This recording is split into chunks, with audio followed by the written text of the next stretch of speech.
समावेशी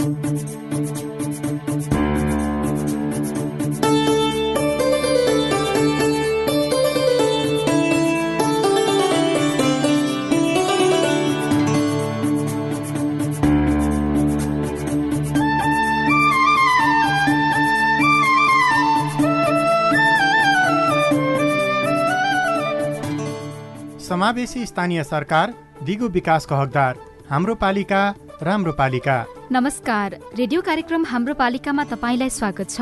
म उषा तामाङ अनि म दीपक आचार्य। CIN मार्फत सामुदायिक रेडियोबाट देशैभरि CINखबर.com र मोबाइल एप CINबाट पनि चाहेको बेलामा विश्वभरि नै कार्यक्रम हाम्रो पालिका सुन्न सकिन्छ। अस्ट्रेलिया सरकार र द एसिया फाउन्डेसनको साझेदारीमा सञ्चालित स्थानीय सरकार सबलीकरण कार्यक्रम अन्तर्गत तयार पारिएको रेडियो कार्यक्रम हाम्रो पालिका CINले उत्पादन तथा प्रसारण गरिरहेको छ। कार्यक्रम मुख्यतः 7 प्रदेशका 7 नगरपालिकामा केन्द्रित हुँदै आएको छ। निश्चित नगरपालिकामा केन्द्रित भए पनि विषय भने अरू स्थानीय तह, नागरिक सरकारवाला निकायका लागि पनि प्रेरणा, सूचना र जानकारीमूलक बनाउने कोसिस गर्दै आएका छौं। स्थानीय सरकारले गरेका वित्त व्यवस्थापन, सूचनाको हक कार्यान्वयन, नागरिकको समृद्धि र सजिलोका लागि भए गरेका राम्रा अभ्यास र सुधार गर्नुपर्ने पक्षका बारेमा कार्यक्रम हाम्रो पालिकामा विभिन्न सामग्री सुन्नुहुनेछ। कार्यक्रम हाम्रो पालिकाको अघिल्लो हप्ताको भागमा स्थानीय सरकारले दिने सिपमूलक तालिम र कार्यक्रम मापदण्ड अनुसार नै चल्नुपर्ने, चिने जानेका मानिसहरूले अवसर पाउने अवस्थाको अन्त्य गर्नुपर्ने लगायतका विषयमा विभिन्न सामग्री प्रस्तुत गरेका थियौं। माध्यमिक तहसम्मको शिक्षा निशुल्क भनिए पनि उक्त व्यवस्था पूर्ण रूपमा कार्यान्वयन हुन सकेको छैन। निशुल्क शिक्षाको व्यवस्था कार्यान्वयनका लागि शिक्षकको अभाव पनि चुनौतीपूर्ण बनेको छ।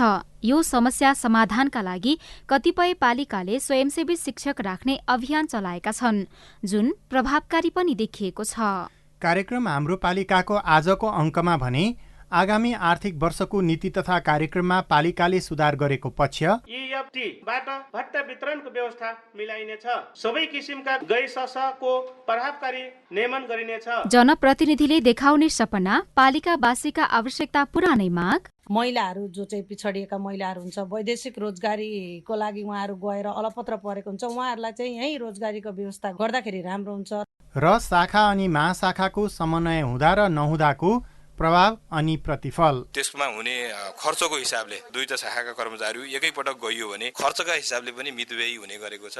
पालिकाले बजेट, नीति तथा कार्यक्रम ल्याउँदा ध्यान दिनुपर्ने कुरा र सकारात्मक प्रभावका लागि कर्मचारी बीचको समन्वयको आवश्यकताका बारेमा आजको कार्यक्रम हाम्रो पालिका केन्द्रित हुनेछ। ल कान्छा, यतिका दिन जे भयो भयो, अब दाई दिदीबहिनीहरूसँग रिस नराखेस् है। कान्छा दाइले मात्र होइन क्या आमा, मेलमिलाप भइसकेपछि अब कसैले मन अमिलो बनाउनु भएन।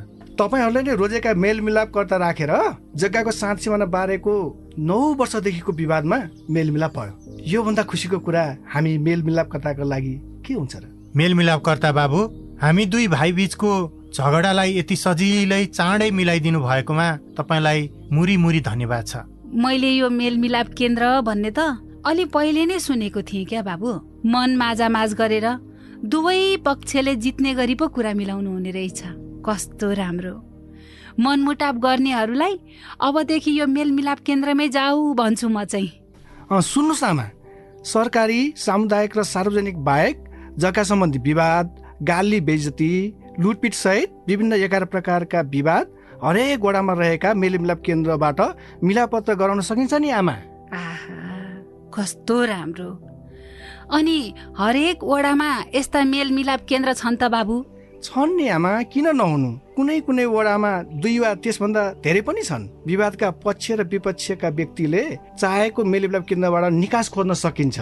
वडाको मेलमिलाप केन्द्रबाट विवाद समाधान भएन भने नि आमा, हजुर, पालिकाको न्यायिक समितिले पनि विवाद समाधानका लागि छलफल गराउन सक्छ। आहा, यति भएपछि त गाउँघरको झगडा गाउँमै हाँसी खुसीका साथ मिल्ने भइहाल्यो नि, होइन त? हो नि आमा। अस्ट्रेलिया सरकार र द एसिया फाउन्डेसनको साझेदारीमा सञ्चालित स्थानीय सरकार सबलीकरण कार्यक्रम र अकोराब नेपाल। स्थानीय सरकारलाई यही असार 10 गते भित्रमा आगामी आर्थिक वर्षको बजेट ल्याइसक्नुपर्ने कानुनी र संवैधानिक बाध्यता छ। त्यसका लागि काम गर्नु त छँदैछ। पालिकाका कर्मचारी तथा जनप्रतिनिधिलाई चालु आर्थिक वर्षको बजेट प्रभावकारी कार्यान्वयनमा पनि ध्यान दिनुपर्नेछ।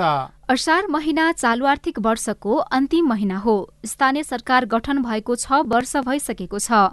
आर्थिक तथा प्रशासनिक रूपमा भए गरेका काम कारबाहीबाट सिक्दै सच्याउँदै जानुपर्ने अवस्था अझै छ। धनुषाको मिथिला नगरपालिकाले चालु आर्थिक वर्षका लागि 89 करोड 64,24,792 रुपियाँ कुल बजेट खर्च गर्नुपर्ने छ।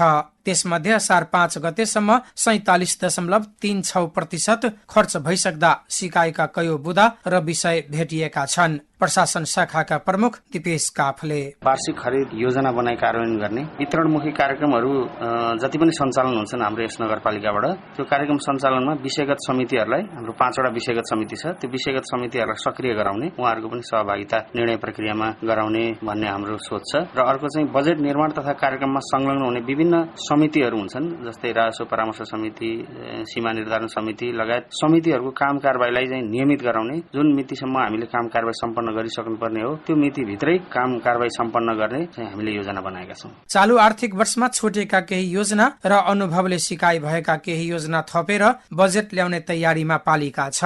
शिक्षा शाखा प्रमुख सीता काफले गर्नै पर्ने अति आवश्यक ग्राउन्ड लेभलबाटै माग भएको कार्यक्रम चाहिँ यो अभिभावक शिक्षा कार्यक्रम छ। त्यसको लागि चाहिँ हामीले आगामी कार्यक्रममा अनिवार्य रूपमा समावेश गर्ने भन्ने कुरो चाहिँ गरेका छौँ। पालिकामा विशेष गरेर स्वरोजगार र सिपमूलक तालिमका बारेमा अलि बढी अन्यल हुने गरेको छ। अन्तर शाखा महाशाखा बीच समन्वय नहुँदा एकै प्रकृतिका तालिम पटक पटक चल्ने र लाभग्राही पनि एकै अनि उस्तै व्यक्ति हुने समस्या दोहोरिने गरेको छ। कृषि योग्य जमिनको उर्वरा शक्ति बढाउन माटो सुधार कार्यक्रम, मल्चिङ प्लास्टिक वितरण कार्यक्रम ल्याउने तयारीमा रहेको कृषि विकास शाखा प्रमुख सञ्जय कुमार महतो हामीले आउँदो आर्थिक वर्ष कृषि चुन चाहिँ वितरण गर्न गइरहेका छु। अनि अर्को किसानहरू धेरै तरकारी खेती गरिरहेछ, यहाँ चाहिँ हामीले मल्चिङ प्लास्टिक वितरण गरेर त्यो किसानको उत्पादन लागत जुन छ त्यो उत्पादन लागत कम गर्नको लागि चाहिँ हामीहरूले मल्चिङ प्रविधिहरू पनि हामीहरूले वितरण गर्न सोचिरहेका छौँ। पालिकाको स्वास्थ्य शाखाले पनि चालु वर्षबाट भएका सिकाइ अनुरूप आउने आर्थिक वर्षमा फ्यामिली हेल्थ फोल्डर कार्यक्रम ल्याउने जनाएको छ। सिकाइको रूपमा सञ्चालन गरेको ओटीसी सेन्टर विस्तार गर्ने र किशोर किशोरी मैत्री स्वास्थ्य सेवा सञ्चालन गर्ने योजना सुनाउँदै शाखा प्रमुख अशोक कुमार भण्डारी एउटा के छ भने हरेक स्वास्थ्य संस्थामा ओटीसी सेन्टर स्थापना गर्ने र एउटा किशोर किशोरी मैत्री स्वास्थ्य सेवा सञ्चालन गर्ने, जुन यसपटक हामीले पहिले पुरानो 2टा थियो, 2टा संस्थामा यसपटक ओटीसी सेन्टर हामीले स्थापना गरेका छौँ र 9वटा संस्था बाँकी रहन्छ, त्यहाँ पनि हामीले ओटीसी सेन्टर स्थापना गर्नुपर्ने छ। र किशोर किशोरी मैत्री सेवा हामीले यसपटक 4वटाको लागि बजेट विनियोजन भएको थियो र यो 4वटा गरिसकेपछि हामीले थपमा पनि सञ्चालन गर्नेछौँ। वार्षिक खरिद योजना बनाएर कार्यान्वयन गर्ने वितरणमुखी कार्यक्रम सञ्चालनमा विषयगत समितिलाई सक्रिय बनाउने र बजेट निर्माण तथा कार्यक्रममा संलग्न विभिन्न समितिको काम कारबाहीलाई नियमित गर्ने रणनीति पालिकाले आगामी आर्थिक वर्षका लागि बनाउँदैछ। विनोद महतो, सीआईएन रेडियो स्वागतम, धनुषा। पालिकावासीको जीवनस्तर सुधारका लागि हरेक वर्ष सिपमूलक कार्यक्रम सञ्चालन हुने गरेको छ। यस्ता कार्यक्रम बनाउँदा दिगो विकासका लक्ष्य, संविधान, ऐन कानून लगायतका व्यवस्थालाई आधार मान्नुपर्ने हुन्छ। नागरिकलाई स्वरोजगार र सिपमूलक बनाउनका लागि भन्दै चलाइएका कार्यक्रमको कतिपय स्थानमा आलोचना पनि हुने गरेको छ। तर दोलखामा चालु आर्थिक वर्षको कार्यक्रमबाट लाभ लिनेहरू धेरै भेटिएका छन्। दोलखाको भीमेश्वर नगरपालिकाले सञ्चालन गरेको सिप विकास कार्यक्रमबाट चालु आर्थिक वर्षमा 300 भन्दा बढी नागरिक लाभान्वित भएका छन्। भीमेश्वर नगरपालिकाका उद्यम विकास सहजकर्ता रेखा दर्जी व्यावसायिक रूपमा काम गर्न सक्ने क्षमता बढेको छ। आफ्ना लागि खर्चहरू चाहिँ आफै जुटाउन सक्ने अथवा आफै कमाउन सक्ने क्षमता भएको छ यो सिप विकास तालिमहरू सञ्चालन गरे पश्चात। नगरपालिकाले चालु आर्थिक वर्षको लागि सिप विकास तथा क्षमता विकास कार्यक्रमको लागि 1 करोड भन्दा बढी रकम विनियोजन गरेको छ। हालसम्म 95% को हाराहारीमा खर्च भइसकेको छ।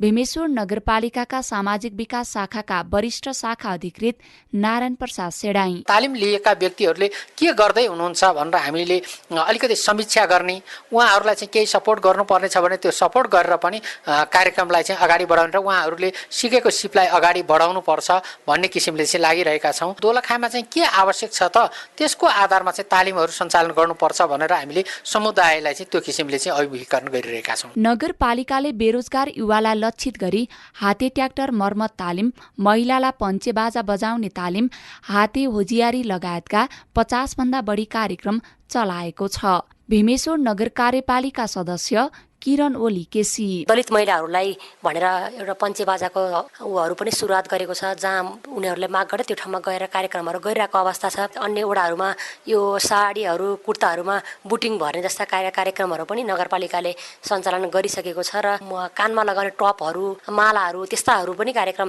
सञ्चालन गरेको। जस्तो अब जीविकोपार्जन सम्बन्धी उनीहरूलाई टेवा पुग्ने भयो, उनीहरूको आर्थिक आय आर्जनको कुराहरूमा पनि समग्रलाई सम्बोधन हुने कुरा भयो। भीमेश्वर नगरको ओडाबाट सञ्चालन भएको पञ्चेबाजा तालिममा सहभागी महिलाहरू जिल्लामा हुने विभिन्न कार्यक्रममा बाजा बजाउन सहभागी हुँदै आएका छन् भने मेसिनरी मर्मत तालिमबाट उनीहरूले वर्कसप सञ्चालन गर्ने तयारी समेत गरेका छन्। चालु आर्थिक वर्षमा प्रभावकारी देखिएका यस्ता तालिमलाई आगामी आर्थिक वर्षमा पनि निरन्तरता दिने तयारी पालिकाको छ। बुना घिमिरे, CIN रेडियो सैलुङ, दोलखा। पालिकाले बनाएका योजना तथा छुट्याएको बजेट सही रूपमा कार्यान्वयनका लागि सबैभन्दा महत्त्वपूर्ण जिम्मेवार भूमिका जनप्रतिनिधि र कर्मचारीको हुन्छ। उनीहरूको बीचमा हुने समन्वयले उद्देश्य तथा लक्ष्य प्राप्तिमा सहयोग पुग्छ भने गलत नियतले गरेको चलखेल रोक्न पनि सकिन्छ। स्याङ्जाको वालिङ नगरपालिकामा रहेका महाशाखा तथा शाखाहरूले एक अर्कामा समन्वय गरेका कारण आर्थिक सुशासन र मितव्ययिता भएको दावी गरेको छ। बजेटको कार्यक्रम समयमै सुरु गरेर समयमै सक्नका लागि पनि शाखा तथा महाशाखाको भूमिका महत्त्वपूर्ण भएको उनीहरूको दावी छ। वालिङ नगरपालिकामा प्रशासन, योजना, प्राविधिक, कृषि, पशु, राजस्व, महिला बालबालिका, सूचना प्रविधि, शिक्षा लगायतका 11 शाखा र उपशाखाहरू छन्। ती शाखाले चालु आर्थिक वर्षको बजेट कार्यान्वयन अन्तर्गत सिपमूलक तालिम सञ्चालन, विकास निर्माणका कामको अनुगमनका लागि कागजात व्यवस्थापनका काम गरिरहेका छन्। प्रशासन शाखाका प्रमुख नारायण प्रसाद रेग्मी आफ्नो ठाउँबाट समन्वय गर्ने, अनुगमन गर्ने, भुक्तानीको लागि कागजातहरू पुरा गर्न लगाउने गरेर समग्र विकास निर्माणका कामहरूमा समन्वय भइरहेको बेहोरा जानकारी गराउँदछु। शाखाहरूको समन्वयले गर्दा काम प्रभावकारी रूपमा समयमै सम्पन्न भएको पनि छ। पालिकाको आर्थिक योजना, सामाजिक विकास योजना कार्यान्वयन शाखा, महाशाखाका बीच बजेट कार्यान्वयनका लागि हुने समन्वय खर्च व्यवस्थापनका हिसाबले पनि महत्त्वपूर्ण हुन्छ। स्याङ्जाको वालिङ नगरपालिकाको आर्थिक प्रशासन शाखा प्रमुख ज्ञान प्रसाद अर्याल अनुगमनदेखि लिएर विभिन्न कुराहरू हुन्छ। समन्वय गरेर एउटै कार्य एकैचोटि हुँदाखेरि त्यसमा हुने खर्चको हिसाबले दुईटा शाखाका कर्मचारी एकैपटक गइयो भने खर्चका हिसाबले पनि मितव्ययी हुने गरेको छ। यसरी हामी शाखाको बीचमा एकदम समन्वय गरेर योजनाहरू, कामहरू छ, यहाँ हुने चाहिँ क्रियाकलापहरू सम्पन्न गर्नुपर्ने अवस्था छ। समन्वयको आधारमा नै खर्च मितव्ययी गरेको अवस्था चाहिँ छ। विकास निर्माणका काम समयमै सुरु भई समयमै सकिन र गुणस्तरयुक्त मितव्ययी हुन पनि शाखाहरूबीच सरसल्लाह हुनुपर्ने कर्मचारीको अनुभव छ। योजना शाखाका प्रमुख ज्ञान प्रसाद पाण्डे विषयगत शाखा अनुगमन समितिले निरन्तर रूपमा अनुगमन गरेको हुनाले कार्यक्रमहरू, योजनाहरू तोकिएको समयमा सम्पन्न भएका छन्। प्रत्यक्ष प्रभाव भनेको गत साल असारको 8-10 गते 15-20 गतेसम्म योजनाका चाहिँ फाइलहरू धेरै आउने गर्थे र अहिले हाम्रो डाटा अनुसार धेरै सम्पन्न र अब कम भएको हुनाले अहिले त्यस्तो भिडभाड पनि छैन। विषयगत समिति तथा शाखाले ढिलासुस्ती नगरिकन इमान्दारितापूर्वक आफ्नो जिम्मेवारी पूरा गर्नुपर्ने भए पनि कतिपय पालिकामा कर्मचारी बीच नै कुरा नमिलेका खबर सार्वजनिक हुने गरेका छन्। हालसम्म सिकेका अनुभवहरूलाई आधार मानेर आगामी आर्थिक वर्षमा सुधार गर्दै जाने योजना सुनाउँदै वालिङ नगर प्रमुख कृष्ण खाँड तोके अनुसारको समयमा हुने, बिना झन्झट, बिना दुःख, सहज तरिकाले काम गर्ने हिसाबले अझ यसलाई प्रभावकारी ढङ्गले लानको लागि हामी प्रतिबद्ध छौँ। त्यो अनुसारले हामी बारम्बार कर्मचारीहरू, हामीहरू बारम्बार अन्तर्क्रिया यसको छलफल पनि गरिरहन्छौँ। कसरी हामी सेवा दिन सक्छौँ त प्रभावकारी ढङ्गबाट लागिरहेको छौँ। त्यसले गर्दा सन्तोषजनक नै छ। पालिकाको काम कारबाही चुस्त र व्यवस्थित बनाउन निश्चित कर्मचारीलाई नेतृत्वको जिम्मेवारी दिएर शाखा महाशाखा गठन गरिएका छन्। तोलाकान्त बगाले, रेडियो आँधीखोला, वालिङ स्याङ्जा। स्थानीय सरकारले बनाएका कतिपय योजना कार्यान्वयनमा प्रभावकारिता नभएको भन्दै कर्मचारी र जनप्रतिनिधिहरूले आफ्ना गल्ती स्वीकार गरेका छन्। आफ्नो पालिकाले सञ्चालन गरेका विकास निर्माण, अनुगमन, मूल्याङ्कनका बारेमा पालिकावासी जानकार हुन सकेमा सम्बन्धित विषयका लाभग्राही छुट्ने सम्भावना हुँदैन। पालिका र सेवाग्राही बीचमा निरन्तर सूचना आदान प्रदान हुन सकेमा असम्बन्धित व्यक्तिले सेवाको दुरूपयोग गर्न पनि पाउँदैन। तपाईँ यति बेला रेडियो कार्यक्रम हाम्रो पालिका सुन्दै हुनुहुन्छ।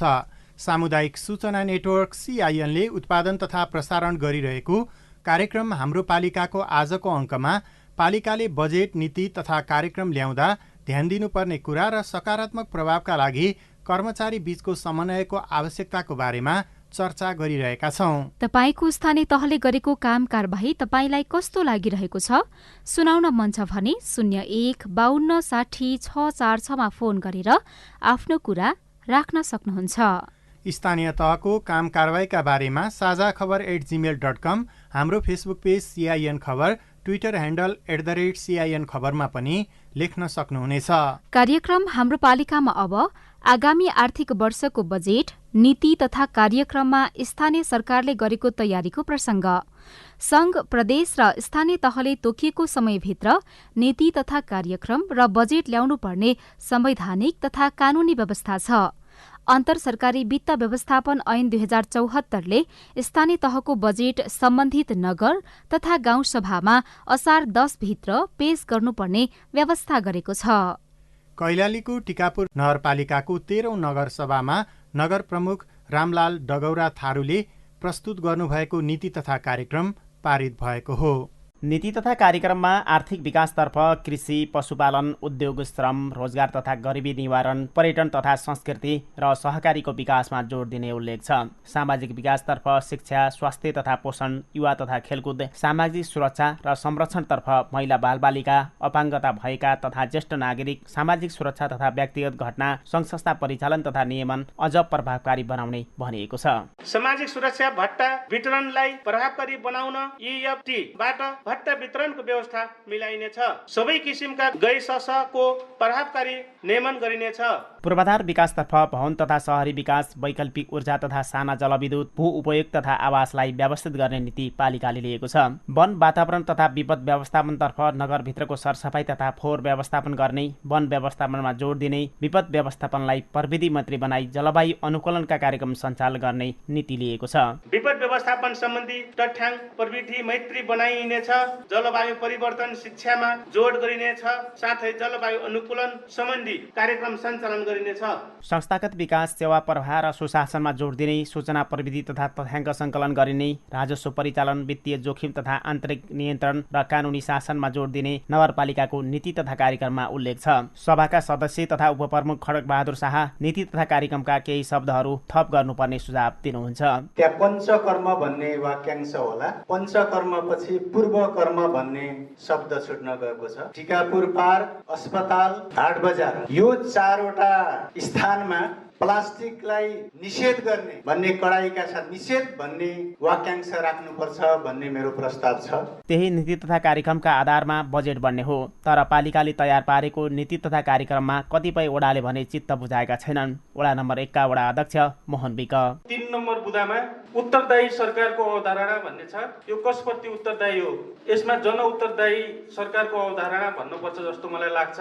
कृषिमा आधारित रोजगार प्रवर्धन गर्न टिकापुर नगरपालिका भरि कृषि पर्यटनको हबका रूपमा अहिले विकास गर्न सक्छौं जस्तो मलाई लाग्दैन। त्यसैले हामीले चाहिँ यसमा एउटा गाउँ या एउटा वडा कुनै राख्यौं भने उपयुक्त होला। 13.5 पन्नामा समेटिएको टिकापुर नगरपालिकाको नीति तथा कार्यक्रम छ। Ishwar Saud, CIN, Tikapur FM, Kailali. टिकापुर नगरपालिकाले मात्रै होइन, पाल्पाको तानसेन नगरपालिकाले पनि आगामी आर्थिक वर्षको बजेट ल्याउने तयारी अन्तिम चरणमा पुर्याएको छ। त्यसका लागि भइरहेको काम कारबाहीका बारेमा एकैछिन सुनौ। तानसेन नगरपालिकाले नीति तथा कार्यक्रम र बजेट लेखनका लागि 7 जनाको टोली परिचालन गरेको छ। कर्मचारी र जनप्रतिनिधि बिहान सबेरै र राति अबेरसम्म जुटेका छन्। तानसेन 5 का अध्यक्ष तथा सुशासन समिति संयोजक रामबहादुर रावल 80-81 को बजेट तर्जुमा भइरहेको छ। नीति कार्यक्रम तथा बजेटको कार्यक्रमहरूलाई अगाडि बढिरहेको छ। विषयगत समितिमा छलफल गराएर एउटा नीति कार्यक्रममा समावेश गर्नुपर्ने र बजेटमा समावेश गर्नुपर्ने कामहरूलाई निरन्तरता दिएको छ। नगरपालिकाले असार 10 गते बजेट ल्याउने तयारी गरेको छ। बजेट तथा कार्यक्रम तर्जुमा समितिले वार्षिक बजेट तथा कार्यक्रमसँग सम्बन्धित दस्तावेजहरूलाई एकीकृत गरी वार्षिक बजेट तथा कार्यक्रमको मस्यौदा तयार गरी कार्यपालिकामा पेश गर्ने तयारी भइरहेको बताउँदै तानसेन नगरपालिकाका उपप्रमुख प्रतीक्षा गाहा सिंहजाली करिब 1 अरबसम्मको हुन्छ होला भन्ने हामीले अनुमान गरिराखेका छौँ। त्यो आर्थिक विधेयकहरू अनि यो विधान समितिहरूबाट पनि त्यो बैठकहरू बसिराख्नु। वार्षिक बजेट तथा कार्यक्रमको एकीकृत मस्यौदामा चालु वर्षको समीक्षा विवरण समेत तयार भइसकेको जनप्रतिनिधिको भनाइ छ। तानसेन नगरपालिकाका सूचना अधिकारी भरत आचार्य बजेट विशेष गरी राजस्व परामर्श समिति र विशेष क्षेत्रगत समितिहरू, निवर्तमान पदाधिकारीहरू, पत्रकार महासंघ लगायतका पदाधिकारीहरूसँग पनि छलफल गरिएर चाहिँ ती सबै सुझावहरूलाई एकरूपताका हिसाबले हामीले चाहिँ नीति तथा कार्यक्रम समावेश गर्छौँ। विगतमा कुनै न कुनै रूपमा सरकारी घोषणामा समेटिएका तर आवश्यक कानुन, बजेट अभाव र प्राथमिकतामा नपर्दा लक्ष्य हासिल हुन नसकेका दर्जनौं कार्यक्रम आगामी आर्थिक वर्षमा समेट्ने तयारी गरिएको छ। आधारभूत शिक्षा, स्वास्थ्य, रोजगारी र सामाजिक सुरक्षाका कार्यक्रमले निरन्तरता पाउने नगरपालिकाले जनाएको छ। Vijay Kumar Baudel, CIN radio Madan Pokhara, Palpa. हुन त बजेट ल्याइसक्नुपर्ने समय आउन अब 3 दिन मात्र बाँकी छ। तर पनि नागरिकका चाहना सुन्दा यस्तो लाग्छ 10-11 वर्ष अघिदेखि नै चलाइरहेको कार्यक्रमको प्रभाव राम्रो देखिन सकेको छैन। झापाको दमक नगरपालिकाका नागरिकहरूको माग नयाँ होइन, पुरानै दोहोरिँदै आएको छ। म डाक्टर नेत्रबहादुर बुढाथोकी दमक भूमि क्याम्पसको क्याम्पस प्रमुख। तल्लो वर्गका मानिसहरूको जीवनस्तर उकास्ने गरी, उनीहरूलाई हित हुने गरी, उनीहरूको जीविका आर्जनको ग्यारेन्टी गर्ने गरेको बजेट आउनुपर्छ। जबसम्म तल्लो वर्गका मान्छेहरूको जीवनस्तर उकास्न सकिँदैन तबसम्म स्थानीय तह विकास हुन सक्दैन। निर्मला थापा र दमक 8 नम्बर हो झापा। महिलाहरू जो चाहिँ पिछडिएका महिलाहरू हुन्छ, वैदेशिक रोजगारीको लागि उहाँहरू गएर अलपत्र परेको हुन्छ, उहाँहरूलाई चाहिँ यहीँ रोजगारीको व्यवस्था गर्दाखेरि राम्रो हुन्छ। र अर्को कुरा चाहिँ बालबालिकाहरू जो चाहिँ पिछडिएका तथा सडक पेटीमा रहेका बालबालिकाहरूलाई उद्धार गरिनु पर्दछ र उनीहरूलाई संरक्षण गर्ने जिम्मा चाहिँ अबको आर्थिक वर्षमा छुट्याउनु पर्ने र उनीहरूलाई चाहिँ कसरी शिक्षा दीक्षा दिएर भविष्यमा एउटा योग्य बनाउन सकिन्छ भन्ने कुरालाई चाहिँ अलि समावेश गरिदेखि राम्रो हुन्छ जस्तो लाग्छ मलाई। तुलाराम नेउपाने। स्थानीय सरकारले सबैभन्दा पहिली त शिक्षा, स्वास्थ्य, रोजगारको लागि नै पहल गर्नु पर्यो। स्वास्थ्य क्षेत्र अलिक कमजोर भएको महसुस भएको छ। यहाँको सानो सानो रोगको लागि पनि दमकभन्दा बाहिर जानुपर्ने स्थिति छ। हामीसँग धेरै पूर्वाधारहरू छन्, तथापि पनि त्यसलाई गुणस्तरीय बनाउन सकिएको छैन। त्यसलाई गुणस्तरीय बनाइयो भने यहाँका पब्लिकले स्वास्थ्य पाउँछन्। शिक्षालाई पनि हामीले अलिकति गुणस्तरीय बनाउन सकिरहेका छैनौँ। बजेट असार मसान्तसम्म पारित गरेर कार्यान्वयनमा ल्याउनु पर्ने भए पनि कतिपय पालिकाले साउन नाघिसक्दा पनि बजेट ल्याउन नसक्ने समस्या देखिन्छ। बजेट ल्याउँदा पालिकाले ध्यान दिनुपर्ने कुरा के हो? हामीले पूर्व सचिव गोपीनाथ मैनालीसँग सोधेका छौं। केही सरकारहरूले साह्रै राम्रोसँग कामहरू गरेका छन्। उनीहरूसँग प्रणाली निर्माण भइसकेको छ, उनीहरूलाई ओरिएन्टेसन पनि भइसकेको छ, उनीहरूसँग चाहिँ तपाईँको चाहिँ दक्ष जनशक्ति पनि छ र उनीहरूको अपेक्षा अनुसार कामहरू गर्नको लागि उनीहरू अगाडि बढिरहेको छन्। तर केही पालिकाहरू विशेष त मध्य प्रदेशका जनशहर बजारका पालिकाहरूमा चाहिँ एउटा प्रणाली निर्माण गर्नेमा अलिकति चाख कम भयो र हामीले जे कानुनले तोकेको समय सीमा असार 10 गतेलाई उहाँहरूले त्यति धेरै ध्यान दिनुभयो। रिपोर्टिङ समयमा नगरिदिने, डाटाबेस राम्रोसँग नराखिदिने, बजेट सम्बन्धी डाटाबेस नराखिदिने, यस्ता कुराहरू भएको छ। यो सबै पालिकामा होइन, केही पालिकाहरूमा यस्तो भएको कारणले गर्दाखेरि राम्रो गर्ने पालिकाहरूलाई चाहिँ यसले चाहिँ तपाईँको चाहिँ पालिका त उयो हुने भन्ने किसिमको चाहिँ एक प्रकारको मेसेज बाहिर गएको छ। सङ्घले निर्माण गरिदिनुपर्ने प्रणाली, सङ्घले चाहिँ तपाईँको चाहिँ दिनुपर्ने चाहिँ तपाईँको चाहिँ साझा ऐनको कुराहरू, कर्मचारी व्यवस्थापनको कुराहरू र कतिपय अवस्थामा चाहिँ तपाईँको चाहिँ बजेट प्रणाली निर्माण गर्ने सन्दर्भमा चाहिँ अभिभावक गार्जियन रोल त सँगै हो नि त, अल्टिमेट जिम्मेवारी त उसको हो, त्यो पनि अलिकति कम भएको छ। यी सबै कुराले गर्दाखेरि असार 10मा बजेट नआउने, आए पनि फर्मालिटीको रूपमा आउने जस्तो कुराहरू पनि कतिपय नगरपालिकामा देखिएको छ। यो सङ्घले प्रदेश र स्थानीय तहले बजेट ल्याउने समय फरक फरक छ। यसको कारण भनेको यसमा केही सैद्धान्तिक पक्ष छ कि फरक फरक समयमा यसरी बजेट ल्याउने भन्ने सन्दर्भको? बजेट चाहिँ फरक फरक समयमा लिएर आउनु भन्नुको मतलब चाहिँ सङ्घले अवलम्बन गरेको नीति रणनीतिहरूको डुप्लिकेसन नहोस् र त्यो चाहिँ तपाईँको चाहिँ त्यसलाई चाहिँ मान्न पर्ने लेभलसम्म चाहिँ अरूले पनि मानुन्, कार्यक्रममा दोहोरोपन नहोस् भनेर चाहिँ कानुनी संवैधानिक रूपमा त्यो बाटो राखेको हो होइन। नेपालमा त्यो अभ्यास गर्न खोजेको हो। यसले चाहिँ तपाईँको चाहिँ सिस्टम हार्मोनाइजेसनको लागि र चाहिँ तपाईँको चाहिँ कार्यक्रमको प्रभावकारिताको लागि चाहिँ यसले चाहिँ राम्रो भूमिका खेल्छ। कसैले 10 गते भित्र त्योभन्दा अगाडि नै पनि ल्याइसके, कतिपयले 10 गते समयभन्दा पछाडि कयौँ समय पछाडिसम्म पनि लगिराखेका छन्। यो अगाडि पछाडि हुनुले बजेट कार्यान्वयनमा अथवा सेवाग्राहीले सेवा पाउने सन्दर्भमा केही असर गर्छ कि गर्दैन? जवाबदेही सरकार भएको हुनाले उनीहरूले त्यही दिनै नै लिएर आउनुपर्छ। त्यति बजेट कार्यक्रम पनि समयमा लिएर आउन नसक्ने सरकार त जवाबदेही सरकार होइन। यदि ल्याएन भने के भयो त भन्दाखेरि चाहिँ जवाबदेहिता मेन्टेन गरेनन् तिनीहरूले, अथवा तिनीहरूले समयमा चाहिँ कार्यक्रम लिएर आएनन्, समयमा कार्यक्रम कार्यान्वयन गर्न सकेनन्। सेवा प्रभावबाट चाहिँ त्यसले पार्ने चाहिँ सेवा प्रभावमा पार्ने प्रभावबाट आफ्नो चाहिँ नागरिकहरू निर्वाचकहरू वञ्चित भए। यसले गर्दाखेरि के भयो त भन्दाखेरि चाहिँ उनीहरूप्रतिको विश्वास पनि गिर्यो र सर्वसाधारणले पाउने सेवा सुविधा अवसर पनि चाहिँ कम भयो। सबै पालिकाहरूले 10 गते नै बजेट ल्याउनु पर्छ, ल्याउनु हुन्छ। त्यो कुरामाहरू चाहिँ उहाँ चाहिँ आफ्नो नागरिकप्रति चाहिँ सजग पनि हुनुहुन्छ, जवाबदेही पनि हुनुहुन्छ र त्यो राजनीतिक काम मात्रै होइन। यो चाहिँ एउटा एक प्रकारको चाहिँ व्यावसायिक तपाईँको काम पनि हो, व्यवस्थापकीय काम पनि हो। यो कुरामा उहाँले ल्याउनुहुन्छ र यसलाई चाहिँ तपाईँको चाहिँ प्राविधिक र राजनीतिक दुवै पक्षबाट यसलाई संयोजन गरेर आफ्नो चाहिँ तपाईँको चाहिँ नागरिकको अपेक्षा पुरा गर्नमा एक कदम अर्को पालिकाभन्दा आफू राम्रो गर्नको लागि उहाँहरू एक कदम अगाडि बढ्नुपर्छ भन्छन्। संविधानमा तोकिए भन्दा 3-4 महिनासम्म नल्याउँदाखेरि अथवा ल्याउँदै नल्याउँदाखेरि पनि त्यो चलिराखेको जस्तो पनि देखिराखेको छ। यो कहाँनिर कसको कमजोरी हो? यो चाहिँ ल्याउनै नहुने हो, किनभनेदेखि त्यो गर्नै हुन। अब यसलाई चाहिँ तपाईँको कानुनी रूपमा त्यो भइसके पछाडि यो विरोधीभन्दा पनि ठुलो आर्थिक अनुशासनहीनता हो, एकाउन्टेबिलिटीको प्रश्न हो। त्यस कारणले गर्दा उहाँले ल्याउनै पर्छ भन्छु मैले होइन। त्यो छिटो लिए भनेर चाहिँ तपाईँको चाहिँ सङ्घीय सरकारले वा प्रदेश सरकारले भन्न सक्दैन, किनभने ऊ अर्को सरकार हो। तर समयमा बजेट लिएर आउनु त उसको चाहिँ तपाईँको चाहिँ मिनिमम एकदमै न्यूनतम काम हो। त्यस कारणले चाहिँ उसले त्योभन्दा पछाडि 18 गतेभन्दा पछाडि बजेट ल्याउनै हुँदैन।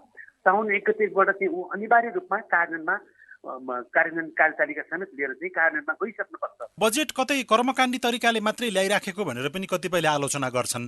तपाईँ के देख्नुहुन्छ? धेरै जसो पालिकामा यहाँले भन्नुभएको जस्तो चाहिँ कर्मकाण्डी रूपबाट आएको छ। समय तपाईँको चाहिँ बजेट सीमालाई चाहिँ ठ्याप्प समाउने, बजेटका फिगरहरू वास्तविक नहुने, अनि तपाईँको 18 गते पेश गर्ने, फर्मालिटीको आधारबाट पारित गर्ने, कार्यान्वयनमा पनि अबन्धमा पैसा राख्ने, कानुनमा पनि तपाईँको फर्मालिटी हुने जस्ता कुराहरू देखिएका छन्। अडिटसम्म पनि यो फर्मालिटी देखिएको छ। यो कुरा चाहिँ तपाईँको चाहिँ त्यहाँको चाहिँ नागरिक समूहसँग तपाईँको चाहिँ सिभिक इन्गेजमेन्ट भन्छौँ हामीले चाहिँ उनीहरूसँग चाहिँ बढी चाहिँ छलफल गर्न सक्यो भनेदेखि, उनीहरूले बढी वार्डको भूमिका निर्वाह गर्न सक्यो भनेदेखि यो कर्मकाण्डीपन हराएर जान्छ। तर अहिले चाहिँ धेरै जसो पालिकाहरूको बजेट चाहिँ कर्मकाण्डी नै छ। असार 10 गतेभित्र आगामी आर्थिक वर्षको बजेट ल्याउने तयारीमा स्थानीय तहहरू जुटिरहेका छन्। तर विशेष गरी मध्य प्रदेशका केही स्थानीय तहले समयमा बजेट ल्याउन नसकेको भन्दै आलोचना हुँदै आएको छ। जानकारहरू समयमा बजेट नल्याउनु संविधान ऐन कानूनको उल्लङ्घन भएको बताउँछन्। कैलालीको टिकापुर नगरपालिकाले बजेट सार्वजनिक गरेको छ। चालु आर्थिक वर्षको बजेट कार्यान्वयन गर्दाको सिकाइका आधारमा केही व्यवस्थामा फेरबदल गरिएको जनप्रतिनिधिको भनाइ छ। र बजेटको प्रभावकारी कार्यान्वयनका लागि पालिकामा गठन भएका शाखा महाशाखाहरूको भूमिका पनि महत्त्वपूर्ण हुन्छ। शाखा महाशाखाहरूका कर्मचारीबीच राम्रो समन्वय भयो भने थोरै बजेटबाट पनि धेरै राम्रो काम गर्न सकिन्छ। यिनै सार समेटिएका विभिन्न सामग्रीसँगै तपाईँ हाम्रै घर दैलोका स्थानीय सरकारको बारेमा छलफल गर्ने रेडियो कार्यक्रम हाम्रो पालिकाको आजको अङ्कबाट भने विदा लिने समय भएको छ। तपाईलाई तपाईँको पालिकासँग केही सोध्न, भन्न, जान्न, बुझ्न अथवा समस्या सुनाउन मन छ भने टेलिफोन नम्बर 01-6260-646मा फोन गरेर दिएको निर्देशनअनुसार आफ्नो आवाज रेकर्ड गराउन सक्नुहुनेछ। फेसबुक पेज CIN खबर, ट्विटर ह्यान्डल @CIN खबरमा पनि लेख्न सक्नुहुनेछ। प्राविधिक साथी सुनिल राज भारतलाई धन्यवाद। रेडियो कार्यक्रम हाम्रो पालिकाको आजको अङ्कबाट सहकर्मी साथीहरू ईश्वर साउद, विमला गिरी, विजय बौडल, तोलाकान्त बगाले, बुना घिमिरे, विनोद महतो, मनकुमार गदाल सहित हामी सबै विदा भयौं। नमस्कार।